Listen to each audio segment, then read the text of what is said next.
John, what do you make of the Toyota Avensis? Well, we have quite a few Toyota Avensis through our hands, and really they're quite a trouble-free car. You know, we don't sort of see them back for any problems. They're a very good, well-made Japanese car. When was the Avensis first introduced? Did it replace something? Was it the Carina originally? That's right, yes, it replaced the Carina and came out in three forms, which is the hatch, the saloon and the estate car in late '97. Now, we know Japanese cars are well known for great reliability. What about sort of value-wise? How do they generally hold up? Well, I would say no different really than any other manufacturer. The first 12 months of its life is normally the most crucial for depreciation, and with this particular vehicle, I think this is probably depreciated somewhere in the region of around the £6,000 mark. Now, I can remember driving the Toyota Avensis Saloon when it was first launched, about 18 months or so ago, and thinking, yeah, this is a decent car, built by Toyota, well put together, it's going to be reliable, it's bulletproof engines, reasonable styling, but just being very unimpressed by the way that the Avensis drove on the road. Its handling was unengaging, it didn't offer much fun, which is perhaps its biggest letdown, because inside it's actually reasonably well styled for a Japanese car. Sure, there's masses of grey plastic as we've come to expect. They've finally done things like put the indicators on the same side, the left-hand side, as we come to expect on most European cars. So that's a move forward from other Japanese cars. Now, in the Avensis range, there are four engines to choose from. There's the base 1.6, there's this 1.8 GS with 108 brake horsepower, there's a 2 litre with 126 brake horsepower, and of course a turbo diesel in the range too. Four different model types. There's an S, a GS, a GLS, and the top of the range CDX, and each one of course gets a bit more equipment. Mind you, this 1.8 GS is pretty well equipped. This gets air conditioning and an electric sunroof, electric front windows, twin airbags, and a decent stereo system too. Now, although this 1.8 engine may seem a little underpowered at just over 100 brake horsepower, in reality it's actually not. It zips along quite nicely. Very slick 5-speed gearbox, nice light clutch. The steering is perhaps on the lightish side, if anything, could do with a bit more feedback to the driver, but apart from that it drives well. It's quiet and refined in the cabin. There's a good deal of room all round for plenty of passengers and a fair bit of luggage space in the rear too, and it's actually quite a nicely styled estate car. You know what some manufacturers are like, they decide to bring an estate car version out of their saloon or hatchback and just get it completely wrong. I don't think Toyota have done that with the Avensis. It's a smart, stylish car. Now, the Avensis may seem fairly small on the outside, but actually when you come inside and look at the boot, again, a pretty decent load carrying area.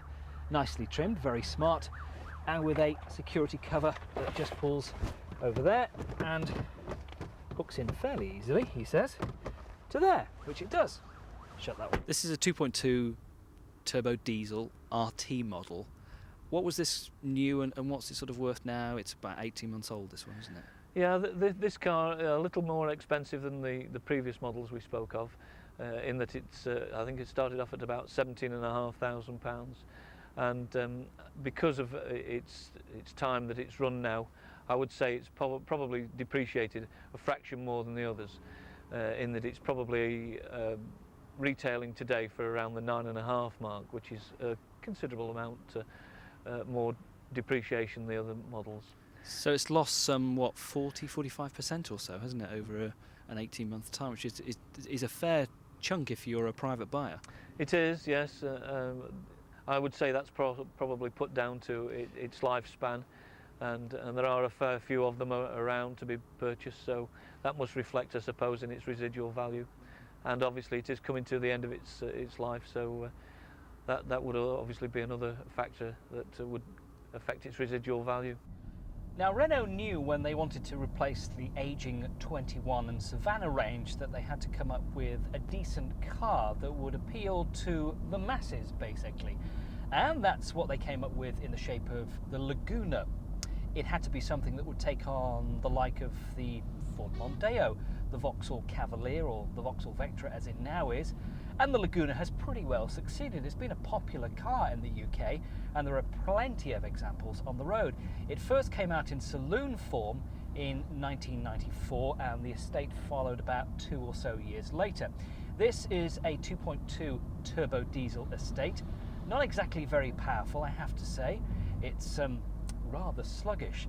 The gear change is just very bizarre as well, because it's just completely imprecise, which takes a bit of getting used to. This has done some 24,000 miles. This is a year and a half old, but it's lost some 45% of its original new price. Fuel consumption figures for the turbo diesel are not particularly good either, you have to say. You would expect something reasonable, but this is a big car, it's a heavy car, so you should get between about 39 and 48 miles to your gallon of diesel. So we like the exterior styling of the Laguna estate. Inside it's a bit bland, to be honest. I thought the French were all full of flair. Maybe they were on a day off and this particular one was style inside, because it's just it's all right, but it doesn't exactly spring you think, wow, like the look of this.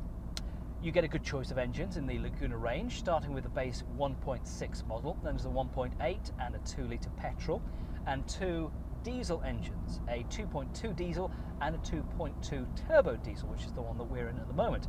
Now, this turbo diesel hardly sets the world on fire, so what the non-turbo diesel would be like on the road, I wouldn't like to think. Now, the main reason that you would buy an estate car, hopefully anyway, is that you want lots of load carrying capacity. Either you've got lots of kids, or perhaps for business or something like that. Otherwise you would buy a saloon or a hatchback, surely. So let's compare the 3 models we've been testing. First of all, the Laguna Boot, as you can see, absolutely enormous. I mean, would you really want anything much bigger than that? The one advantage the Laguna can have as well is that you can find models that seat up to 7. It has an extra row of seats back here, which is quite a neat idea if you've got a big family. So when it was new, this car cost, what, £16,000, and now it's dropped by about 6,000. Around the £6,000 mark, yes. It seems to be around that norm for this smaller car, or mid-range car. That seems to be the ballpark figure that they seem to depreciate by. It seems that the price that they're originally set out new must be a little over the mark, and that's where they seem to bottom out at after the 12-month period. But I mean, the most sensible thing, I guess, is not to buy new and wait for a year or so till they drop in price and buy it for £6,000 less than the original list price. That's right. That is the greatest saving that you can make. And of course, the car is still, hopefully, in a fair condition. If you can drop on a car that's a sensible mileage and condition, then that's where you make your greatest saving. And a good, reliable car, then hopefully for the next 3 or 4 years. So the 1.8 XS in the 306 estate range is the sporty little number. It's been given a bit of a sports makeover. In fact, what it actually gets is a sports steering wheel, sports gear shift with leather on that as well, and a sort of aluminium style dashboard, which looks a bit cheap and plasticky, which it actually is. This also gets air conditioning and Recaro style sports seats with a rather garish trim, if the truth be told. Inside though, it's well built, it's well put together, there's plenty of room. A lot of people would say, why buy a 306 estate when you can have the much bigger 406 estate? And when you're looking on the used market, you'll probably find a 406 estate like this, similar age, similar mileage, for about the same money as this. But I guess at the end of the day, if people are on a limited budget and they don't want quite as big a car because all the hassle of parking and that sort of thing, well, the 306 is a very worthy alternative. As we've already mentioned, this car when it was new cost £16,000. It's now worth round about £10,000. So in the first 12 months has taken a fair hit in depreciation. And that makes you think why on earth you would buy this car new. Because a year down the line, you could pick up an S-Reg example with 8,000 miles on the clock for £6,000 less, which really makes you think. If you're looking for a sporty estate, well, I would suggest the 306 XS that we're in now. This is a 1.8 engine producing 103 brake horsepower. There are a good variety of engines in the 306 Estate range, starting at base 1.4, which if anything would probably be a bit underpowered, moving up to the 1.6 and then this 1.8. And you can also choose 2 diesel engines, both 1.9 diesel and a 1.9 turbo diesel. Handling wise, it's actually pretty good. You can throw the car about a bit and have a bit of fun. The steering is precise and offers a fair amount of feedback through to the driver.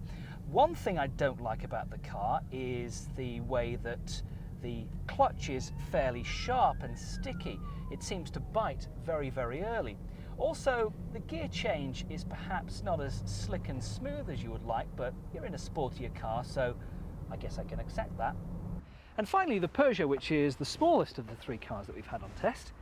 And again, pleasantly surprised at the amount of space you get in the 306 Estate. Now that is not bad for a small to medium-sized car.